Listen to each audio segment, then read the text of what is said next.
ఇప్పుడు లోతు చూడండి, కనికరం గల దేవునికి ఇస్తున్నటువంటిది. రాత్రి రండి మా ఇంట్లో ఉండండి.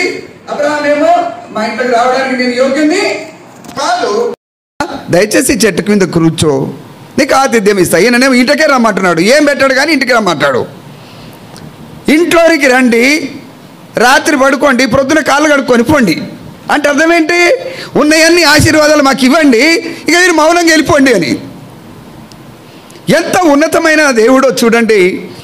అయినప్పటికీ లోతును చూడలేదు, లోతులో ఉన్నటువంటి గుణలక్షణాలను చూడలేదు. కానీ అబ్రహాము యొక్క ప్రార్థనను బట్టి కావచ్చు, లోతును జీవము గల దేవుడు అబ్రహాముతో ఉన్నటువంటి ఆ బంధుత్వము, లేక నీతిమంతునితో ఉన్నటువంటి సహవాసమును బట్టి కావచ్చు, లేక ఏమైనా చేస్తే అబ్రహాము దుఃఖపడతాడేమో, దేవుడు ఏం చేసినాడంట, లోతు పైన, తన ఇద్దరు కుమార్తెల పైన, లోతు భార్య పైన కనికరపడ్డాడంట. ఆయన కనికరం ఏం చేసిందనగా చేతులు పట్టుకొని లాక్కెళ్ళింది. ముందు చెప్తూ వచ్చినాడు, ఎవరెవరు ఉన్నారో అందరూ రండి. ఏమంటే వారు ఆరాధన వర్తమానం కాబట్టి క్లుప్తంగా చూస్తున్నాం. మీరు రండి అంటే వారు ఏం చేసినారంతా తడవు చేసాను. మందిరానికి రావడానికి తడవు చేస్తావు, ఆరాధన చేయడానికి తడవు చేస్తావు, దేవుడికి ఇవ్వడానికి తడవు చేస్తావు, దేవునితో మాట్లాడడానికి తడవు చేస్తావు, ఆరాధించడానికి తడవు చేస్తావు, బైబిల్ చదువుకోవడానికి తడవు చేస్తావు, దేవుని ఇంటికి రావడానికి తడవు చేస్తావు, మారు మనస్సు పొందడానికి తడవు చేస్తావు, బ్యాప్టిజం తీసుకోవడానికి తడవు చేస్తావు. ఎన్నిసార్లు తడవు చేసావు? అన్నా నేను భక్సింగ్ గారి కాలంలో చర్చికి వెళ్ళానన్నా, అయితే బ్యాప్టిజం తీసుకోలే. ఎందుకంట నీ బ్రతుకు? అన్నా నేను చాలా కాలం నుండి మందిరానికి వస్తున్నానన్నా, కానీ ధైర్యం సరిపోతలేదన్నా, బ్యాప్టిజం తీసుకుంటే చాలా కష్టాలంట కదా. ఎన్నిసార్లు ఎక్కడెక్కడ తడవు చేసావు? మీరే ఆలోచించుకోండి. యెహోవాను స్తుతించుట మంచిది. ఎందుకు మంచిది అనగా ఆయన కనికరము గల దేవుడు గనుక. నీవు ఎన్నోసార్లు తడవు చేసావు మారు మనసు పొందడానికి, జీవితం సరిదిద్దుకోవడానికి, బలలో పాలు పొందడానికి, దేవుని ఇంటికి రావడానికి, సంఘ ప్రార్థనకు రావడానికి, సువార్తకు రావడానికి ఎన్నిసార్లు తడవు చేసావో. అతడు ఏమి చేశాను? కనికరము గల దేవుడు వస్తే ఏం చేసినాడండి? మాట్లాడతలేరేంటి? బెదిరించినావా ఏమి నాయనా నువ్వు? అతడు తడవు చేశాను. మనం ఎక్కడెక్కడ తడవు చేశామో ఆయన కనికరము. నీవు తడవు చేసినప్పటికీ చేతులు పట్టుకొని బయటకి లాగేటువంటి కనికరం. ఉదాహరణకి మనం ఎక్కడో ఊరికి వెళ్తున్నాం, బస్సు వచ్చేసింది, బస్సు అయితే ఆపుతాంలే, ట్రైన్ అయితే ఆగదు కదా. ఫ్లైట్ కూడా ఆగుతుంది కొంచెం సేపు, కానీ ట్రైన్ ఆగదు. ఆగుతుందా? ఉండు మా బాబు ఎక్కేంతవరకు దాకా ఆపమంటే ఆగుతుందా? డ్రైవర్ దగ్గరికి పోయినా ఆపడాయన. తడవు చేశాను, ఉదాహరణకి తడవు చేసినాడు అనుకుందాం. మీ బాబు తడవు చేస్తూ ఉన్నాడు ఎన్నోసార్లు, రండి తొందర రెడీగా ట్రైన్ టైం అవుతుంది, రెడీగా అంటే ఉంటే తడవు చేస్తే ఏం చేస్తావు? నువ్వైనా ఆగిపోవాలా, వాడినైనా వదిలిపెట్టాలా? ఏమండి నిజమేనా? ప్రాముఖ్యమైనది ఉంటే నువ్వు వదిలిపెట్టి వెళ్ళిపోతావు, కానీ జీవం గల దేవుడు వదిలిపెట్టలే. లోతు యొక్క జీవితాన్ని గురించి చూడలే, ఆ పనికి మారిన స్థలంలో ఉండేది చూడలే. లోతు సొదొమ గొమొర్రాలో ఉన్నాడు. ఆయనకు తెలుసు ఆ యొక్క అగ్ని యొక్క పవర్, అది ఎంత భయంకరమైనదో తెలుసు. అయితే లోతు తడవు చేసినాడు. మనం కూడా ప్రియ దేవుని బిడ్డలారా, క్రైస్తవ కుటుంబంలో పుట్టవచ్చు, మన అమ్మ నాన్నగారు సేవకులు కావచ్చు, మన అన్నదమ్ములు సేవకులు కావచ్చు, మన తాతలు మందిరానికి రావచ్చు, కానీ రక్షణ లేకుండా, పాప క్షమాపణ లేకుండా తడవు చేసినప్పటికీ ఆయన కనికరము నేటి వరకు నిన్ను నన్ను బ్రతికించింది. లోతు తడవు చేసెను, అయితే యెహోవా అతని మీద కనికరపడుట వలన అతని చేతిని, అతని భార్య చేతిని, అతని ఇద్దరు కుమార్తెల చేతులను పట్టుకొని లాక్కెళ్ళారంట.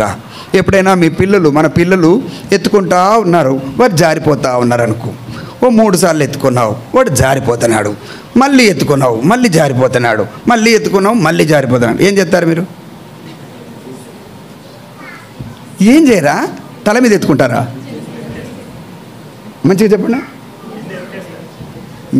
అది ముళ్ళ కంప ఉండని, అది కాలువ ఉండని, అది మట్టి ఉండని, అది దుమ్ము ఉండని, పోరా వదిలేసి వెళ్ళిపోతాం. జీవం గల దేవుని యొక్క, ఇప్పుడు మనం చూస్తా ఉన్నాం, యెహోవాను స్తుతించుట మంచిది. కారణం ఏంటనగా ఆయన కనికరము గల దేవుడు. అనేకమైన పాపములు, అనేకమైనవి ఉన్నాయి. అయితే దేవుడు కనికరపడి నిన్ను నన్ను జ్ఞాపకము తెచ్చుకొని తన ప్రియకుమారుడు యేసుక్రీస్తు ప్రభువారిని ఈ లోకానికి పంపించినాడు. నీ పైన నా పైన ఎంతగా కనికరపడ్డాడో తెలుసా? ఇప్పుడు గుడ్ ఫ్రైడే దినాలు మామూలుగా అందరూ చేస్తూ ఉంటారు. ఆ మాట చూడండి, నా దేవా నా దేవా నా చెయ్యి ఎలా విడిచితివి. నిజంగా సొంత కుమారుని చెయ్యి వదిలిపెట్టి పనికి మాలిన వారమైనటువంటి నీ చెయ్యి నా చెయ్యి పట్టుకున్నారు. ఎన్నిసార్లు తడవు చేసావో. అబద్ధికుని చెయ్యి పట్టుకున్నాడు, పరిశుద్ధుని చెయ్యి వదిలిపెట్టినాడు. ఎంత కనికరం ఆయనది. ఆరాధించకుండా స్తుతించకుండా ఎట్లుండగలవు? నిజంగా ఒకసారి గమనిస్తే ఇప్పుడు మన పిల్లలే ఉన్నారు. నా దేవా నా దేవా నా తండ్రి నా తండ్రి నా చెయ్యి ఎలా విడిచితివి. మన కుమారుడు ఉన్నాడు, ఇంకో ఎవడో ఫ్రెండు మన కుమారుడు గోతిలో పడ్డాడు, గోతిలో నూతులు పడ్డాడు, బావిలో పడ్డాడు, బావేనా బావిలో పడ్డాడు. ఇద్దరు పడ్డారు. ఫస్ట్ ఎవరి చేతి పట్టుకుంటావు చెప్పండి? ఇంకా మాట్లాడండి కొంచెం. కుమారుని చేయి పట్టుకుంటాం కదా. వాని సంగతి డాడీ వాని చేతి పట్టుకో, ఉండరా నువ్వు ఫస్ట్ రా. మన కుమారుని చేయి పట్టుకుంటాం. తండ్రి యొక్క కనికరము ఎంత గొప్పదనగా తన సొంత కుమారుని చెయ్యి వదిలేసి నీ చెయ్యి నా చెయ్యి పట్టుకున్నాడు. నిత్య నరకానికి వెళ్ళకుండా, అగ్నిలోనికి వెళ్ళకుండా, పాపంలోనికి వెళ్ళకుండా, అధోలోకమునకు వెళ్ళకుండా, మనం ఎంత పాపులమైన, మూర్ఖులమైన, దుర్మార్గులమైన, ఎంత పనికి మాలినమైన వారమైనా మనకు తెలుసు మనం ఎవరమో. ప్రపంచంలో అధిక జ్ఞానవంతులు ఎవరండి?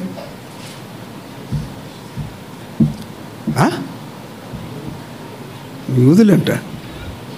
ప్రపంచంలో అధిక జ్ఞానవంతులు ఎవరు? మాట్లాడండి, తప్పైనా రైట్ అయినా చెప్పండి. ప్రపంచంలో అధిక జ్ఞానవంతులు, తెలివి చాలా ఉంది, జ్ఞానవంతుడు అనేవారు ఎవరు? వికారాబాద్లో ఉన్నవారు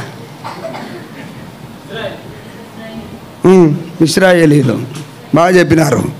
తానెవడో తనకు తాను తెలుసుకునేవాడే జ్ఞానవంతుడు. అందరిని ఏలు పెట్టి చూపించేదే తప్ప మనం ఎవరమో తెలీదు.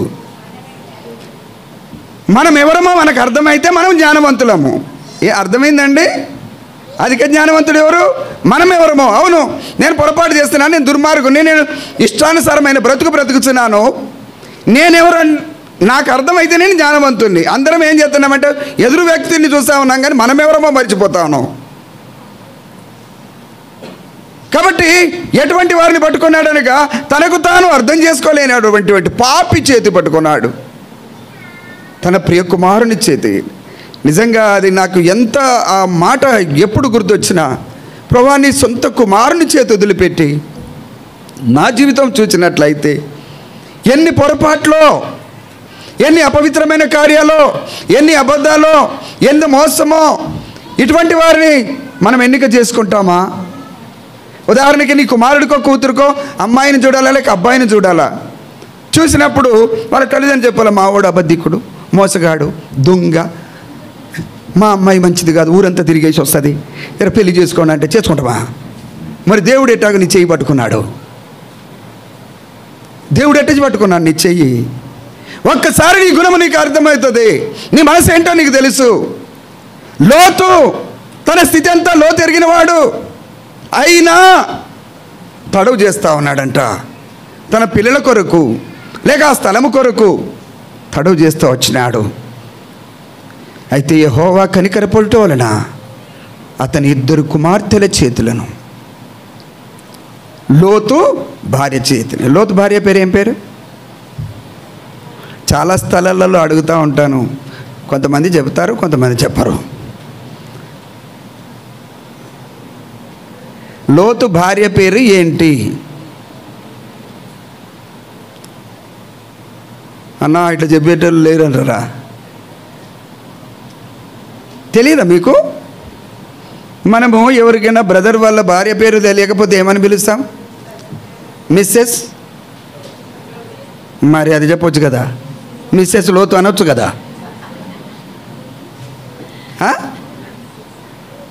మనము బ్రదర్ పేరు తెలుసు. ఉదాహరణకు సురేష్ ఉన్నాడు, ఆ సిస్టర్ సురేష్ వాళ్ళ భార్య అంటావా, ఏమంటావా? పేరు చెప్పుకున్నా, పేరు అడిగేసి వస్తా అప్పుడు చెప్తా అంటావా?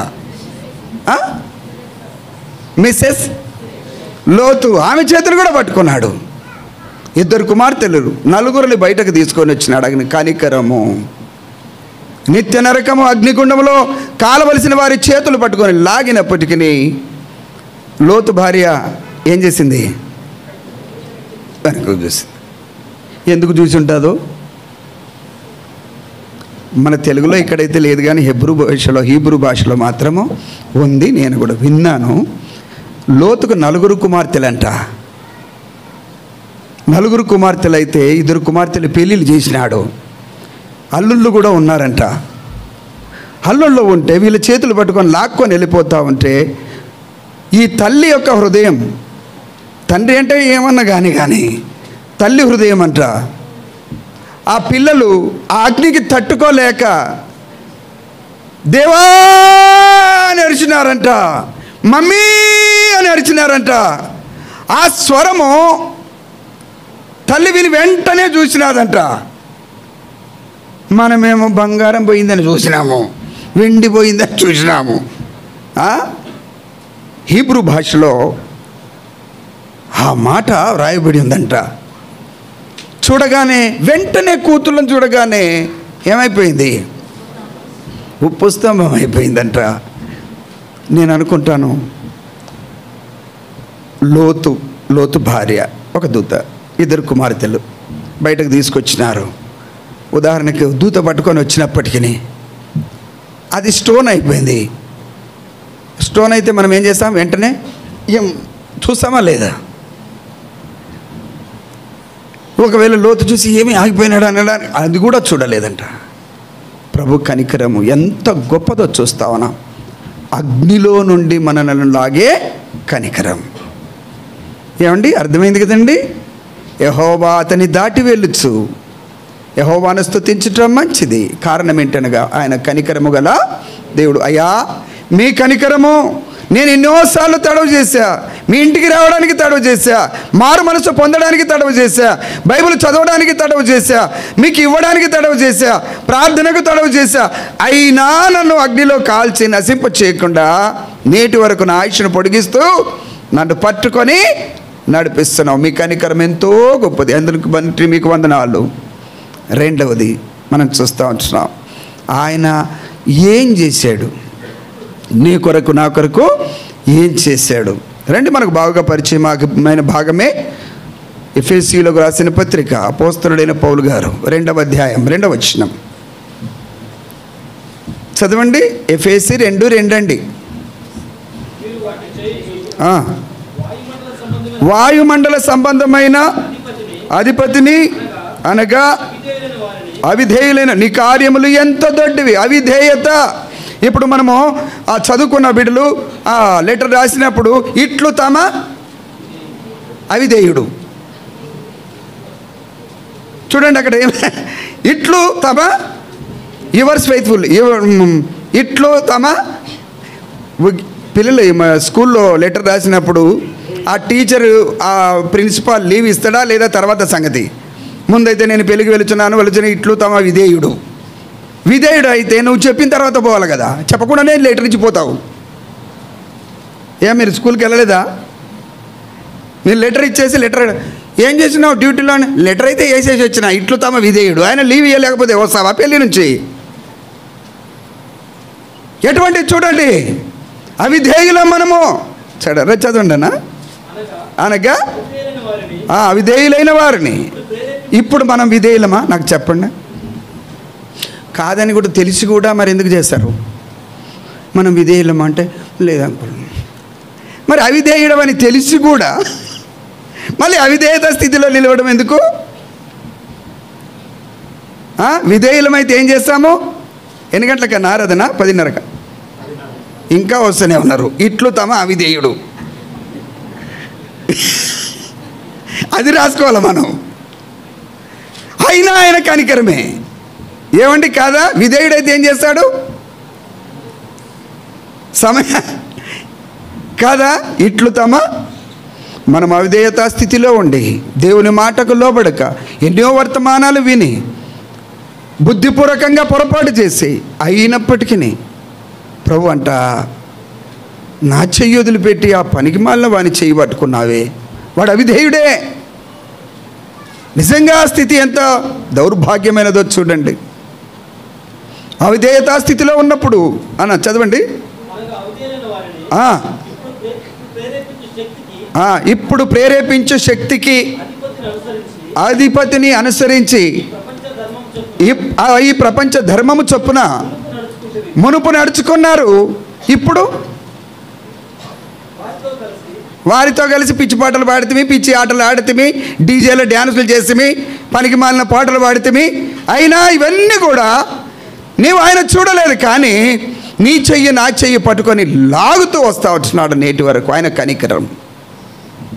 ప్రభా, ఇప్పటికైనా మీరు వెళ్ళి మీ గుణాలన్నీ మీ ఫ్రెండ్కైతే చెప్తావనుకో, మీ డాడీకో మీ మమ్మీకో నిన్ను అతిగా ప్రేమించే వారికి వెళ్ళి, నాకు లేని తలంపులు ఇట్లా వస్తున్నాయంటే మంచోడివిరా అంటారా?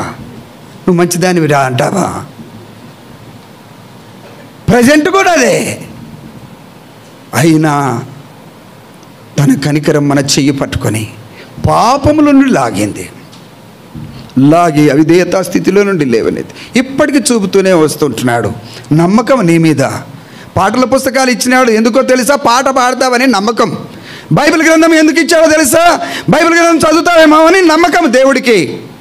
ఆయన కనికరము నేటి వరకు నువ్వు ఎంత తడవు చేసినా ఆయన కనికరము లాగుతూనే వస్తూ ఉంది, చెయ్యి పట్టుకొని నడిపిస్తూనే వస్తూ ఉంది. నిజంగా మనం అవిధేయులమైనప్పటికీ, చనిపోయిన స్థితిలో ఉన్నప్పటికీ ప్రభు మనల్ని కనికరిస్తూ వచ్చినాడు. నీ కార్యములు ఎంత దొడ్డవి. ఆయన ఏం చేశాడు? నీ కొరకై నా కొరకై కల్వరి శిలువలో ప్రాణం పెట్టినాడు. నీ కార్యములు ఎంత గంభీరమైనవి, నీ ఆలోచనలు అతి గంభీరములు, నీ కార్యములు ఎంత దొడ్డవి. ఇటువంటి వారి కొరకు ప్రాణం పెడతావా? పెడతారా? మనము మన బంధువు మన స్నేహితుడు ఎవడు దొంగ పనికి మాలినవాడు ఎన్నో పనికి మాలిన పనులు చేసి వాని కొరకు నువ్వన్న రక్తం కార్చిరా కనీసము అంటే కారుస్తామా మనం? దేవుని కనికరం ఎంత గొప్పదండి. ఇప్పుడు మంచిదా కాదా స్తుతించుట? ఇప్పుడు కీర్తించుట మంచిదా కాదా? మరి పాడకుండా ఎందుకున్నావు? కొంతమంది పాట పాడకున్నావు. ఏ కీర్తించుట మంచిదని రాసి ఉంది కదా. స్తుతించుట మంచిది, కీర్తించుట మంచిది. నీ ఆలోచనలు అతి గంభీరములు. ఆ ఒక్క మాట ఏం ఆలోచన కలిగి ఉన్నాడు? ఆ మాట చూద్దాం రండి. ప్రకటన గ్రంథము 21వ అధ్యాయం, book of revolution 21st chapter 4th verse, ప్రకాశిత వాక్య 21వ అధ్యాయం 4th పద. ఆయన వారి కన్నుల ప్రతి బాష్ప బిందువును, ఆయన ఆలోచనలు అవి, ఆయన కన్నుల ప్రతి బాష్ప బిందువును ఆయన తుడిచివేయును. చాలండి, ఇది ఒక్కటి చాలు. కన్నుల ప్రతి బాష్ప బిందువు తుడిచివేయును. నువ్వు ఏడిస్తే తూడుస్తాడా? ఏడవకుంటే తూడుస్తాడా? మరి ఎందుకు ఏడుస్తావు? నా భర్తకు రక్షణ లేదు. ఏడిస్తే తూడుస్తాడు. మనకేమో తూడిస్తే బాగుండని ఉంటుంది కానీ ఏడవం. అది వచ్చింది బాధ ఇప్పుడు. ఏమండి అర్థమైందా? అన్న లోకంలో లే కష్టం అంతా నాకు పడ్డది అంటే ఒక మాట ఆలోచిద్దాము. ఉదాహరణకి ఒక ఐఏఎస్ ఆఫీసర్ ఉన్నాడు మన వికారాబాద్లో, లేక సీఎం ఉన్నాడు, ఎవరు? రేవంత్ రెడ్డి గారు. రేవంత్ రెడ్డి గారు ఉన్నాడు. వీళ్ళందరూ వద్దులేండి, ప్రధానమంత్రి గారు ఉన్నాడు. నువ్వు ఏడవకున్నా తూడుస్తాడా? ఒకవేళ నువ్వు ఏడ్చేటప్పుడు కనుక tissue paper, not kerchief, tissue paper తీసుకొని ఇక లైవ్ చూడాలా, మన ఫోటోలు చూడాలి. ఇక ప్రధానమంత్రి దుడిచినాడు. ఈయన ఏడ్చడం, మనం ఫోటో పెట్టుకుంటాము, దాన్ని ఫ్రేమ్ కట్టించుకుంటాము. ఇప్పుడు వేయబడినటువంటి యేసుక్రీస్తు ప్రభువారు తన గాయములు చేతిలో ఉన్నటువంటి ఆ గాయములే నువ్వు ఏడుస్తూ ఉంటే తూడ్చాలని ఆశపడుతూ ఉంటున్నాడు. నీ ఆలోచనలు మర్చిపోయారు. అతి గంభీరములు. నువ్వు ఏడిస్తే తూడవాలని ఉన్నాడు. నువ్వు సేవకుడువైనా, నువ్వు విశ్వాసివైనా, నువ్వు ఎటువంటి కష్టంలో ఉన్నప్పుడు నువ్వు ఏడిస్తే తూడవాలని ఆలోచన కలిగి ఉన్నాడు. ఇప్పుడు చెప్పండి, ఏడవడం మంచిదా, నవ్వడం మంచిదా? నువ్వు ఈ భూమి మీద ఎంత ఏడుస్తావో అక్కడంతా తుడవబడతావు. అర్థమైందమ్మా? నీ ఆలోచనలు అతి గంభీరములు. అవు ప్రభువా, ఒక దినమున మీ రాజ్యంలోనికి వస్తాను. ఉదాహరణకి మనం ఉన్నాం అనుకుందాం. పెళ్ళి అయిపోయింది, భార్యాభర్తలు పెళ్ళి అయిపోయింది, పిల్లలు పుట్టినారు. అయ్యగారు ఏడుస్తున్నారు అనుకోండి. అమ్మగారు వచ్చి ఎందుకు ఏడుస్తున్నావు? తుడుస్తుందా? నీకు నువ్వే తుడుచుకోవాలా? అమ్మగారు ఏడిస్తే తుడుస్తావా? ఏడు అనే ఊరు వదిలిపెడతాడు. ఆమెనే తుడుచుకోవాలా, కొంగు తడిచిపోయేంత వరదాకా. కానీ దేవుని యొక్క ఆలోచన చూడండి. స్తుతించకుండా ఎట్లుండగలవు? స్తుతించటం మంచిది. ఎందుకు మంచిది? ఒక దినమున ఈ లోకాన్ని వదిలిపెడతావు, ఆయన రాజ్యంలోనికి వెళ్తావు. ఎన్నిసార్లు ఏడ్చావో, ఎంతకాలం ఏడుస్తూ బ్రతికావో, నీ కష్టములను బట్టి, శోధనలను బట్టి, దుఃఖమును బట్టి, అనేక పరిస్థితులను బట్టి ఎన్నిసార్లు కన్నీరు గార్చావో. అక్కడికి వెళ్ళగానే నానా ఆ దినములో నువ్వు నా కొరకు ఏడ్చావు, నీ కష్టంలో నువ్వు నిలిచావు. ఆయన చేతులు, గాయపడిన చేతులు తూడుస్తూ ఉంటే ఎట్లుంటుందమ్మా? ఒక ప్రధానమంత్రి తూడిస్తేనే ఫీల్ అవుతామే. భూమి ఆకాశములను సృష్టించిన జీవముగల దేవుడు ఒక దినమున నా కన్నీరును, బాష్పబిందును తుడిచేవాడుగా ఉన్నాడు. అందును బట్టి దేవుని స్తుతించుట. ఇప్పుడు చెప్పండి, యెహోవాను స్తుతించుట మంచిది. ఎందుకు మంచిది? ఆయన కనికరము గల దేవుడు. ఆయన కనికరం ఏం చేసింది? మనం లోకములో నశించిపోయినప్పటికీ తన హస్తములు పట్టుకొని మనలను లాగుతూ వచ్చినాయి. తన కుమారుని చేతులు వదిలిపెట్టి నీ చెయ్యి నా చెయ్యి పట్టుకున్నాడు. ఆయన కనికరము గొప్పది. నీ కొరకై నా కొరకై ప్రాణం పెట్టినాడు. చనిపోయి సమాధి చేయబడ్డాడు, తిరిగి లేచినాడు, క్షమించినాడు, పాపములన్నీ తుడిచివేసినాడు, తన జీవగ్రంథంలో పేరు రాసుకున్నాడు. అయితే ఈ కష్టములను బట్టి, ఈ బాధలను బట్టి, ఈ కన్నీటిని బట్టి ఎన్నో పరిస్థితులు కూడా వెలుచుండవచ్చు. భౌతిక సంబంధమైన, ఆత్మ సంబంధమైన విషయాల్లో కూడా ఎన్నోసార్లు కన్నీరు గారుస్తుండవచ్చు. లేక ఉదయకాలం లేచి దేవుని సన్నిధిలో ఎన్నోసార్లు ఇతరుల రక్షణ కొరకై కన్నీరు గారుస్తుండవచ్చు. ఒక దినమున దేవుడు ఏం చేస్తాడంట? అది కూడా మౌనంగా ఉంటాడని అర్థం. చెప్పండి, అయ్యా ఈ లోకాన్ని వదిలిపెట్టి మీ రాజ్యంలోనికి ఒక దినం వస్తాను, అయ్యా నా కన్నీరు నువ్వు తుడుస్తావు, అందుని బట్టి మీకు వందనాలు. ఇక్కడ పెద్దగా అయిపోయిన తర్వాత ఎవరు చూడవరు మనల్ని, ఇక ఆయన్నే తుడుస్తాడు.